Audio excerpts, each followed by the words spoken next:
ఒక్కసారి నా స్టైల్‌లో సొరకాయ రోటి పచ్చడి ట్రై చేయండి. సొరకాయ అంటే నో చెప్పేవాళ్ళు కూడా సొరకాయకి ఫ్యాన్స్ అయిపోతారు. ఇది నా గ్యారంటీ.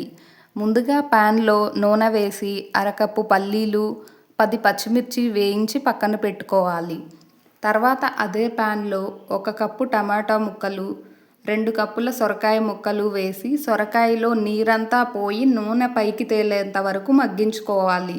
లేదంటే పచ్చడి పాడైపోతుంది. మగ్గిన తర్వాత జీలకర్ర, వెల్లుల్లి, చింతపండు వేసుకోవాలి. ముందుగా రోటిలో పల్లీలు, పచ్చిమిర్చి వేసి మెత్తగా దంచుకోవాలి. తర్వాత మగ్గిన ముక్కలు, రుచికి సరిపడా ఉప్పు వేసుకొని పచ్చడిని కచ్చాపచ్చాగా నూరుకోవాలి. చివరిగా పోపు పెట్టుకుంటే ఎంతో టేస్టీ అయిన సొరకాయ రోటి పచ్చడి రెడీ. వేడివేడి అన్నంలోనైనా చపాతీలోనైనా చాలా టేస్టీగా ఉంటుంది. మరి ఇంకెన్నో ఈజీ రెసిపీస్ కోసం సబ్స్క్రైబ్ చేయండి.